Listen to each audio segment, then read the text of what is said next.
నీలాంజన సమాభాసం రవిపుత్రం యమాగ్రజం ఛాయా మార్తాండ సంభూతం తం నమామి శనైశ్చరం. శని అనుగ్రహం ఉంటే భిక్షగాణ్ణి కూడా రాజును చేస్తాడు అని అంటారు.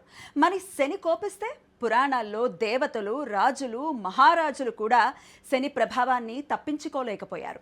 శని ప్రభావం ఎక్కువైపోయినప్పుడు ఎంత కష్టపడినా ఫలితం ఆలస్యంగా రావచ్చు. చేతికి వచ్చిన అవకాశాలు చేజారిపోవచ్చు. అప్పులు, మానసిక ఒత్తిడి, అనుకోని ఆటంకాలు పెరగచ్చు. కానీ గుర్తుంచుకోండి, శని మనల్ని నాశనం చేయటానికి రాడు. మన తప్పుల్ని సరిదిద్ది జీవితంలో స్థిరత్వం నేర్పించడానికి వస్తాడు. అందుకే శాస్త్రాల్లో శని అనుగ్రహం కోసం దానం, జపం, హోమం చేయాలని చెప్పారు. ఈ శని త్రయోదశి సందర్భంగా నిర్వహించే శని మహాపాశుపతంలో శని శాంతి మహాహోమంలో మీ పేరు, గోత్రంతో సంకల్పం చేసి పాల్గొని శనిదేవుని అనుగ్రహం పొందండి. ఎందుకంటే శని పరీక్ష ఎంత కఠినమైనదైనా ఆయన అనుగ్రహం లభిస్తే జీవితాన్ని మార్చే శక్తి కూడా అంతే గొప్పది.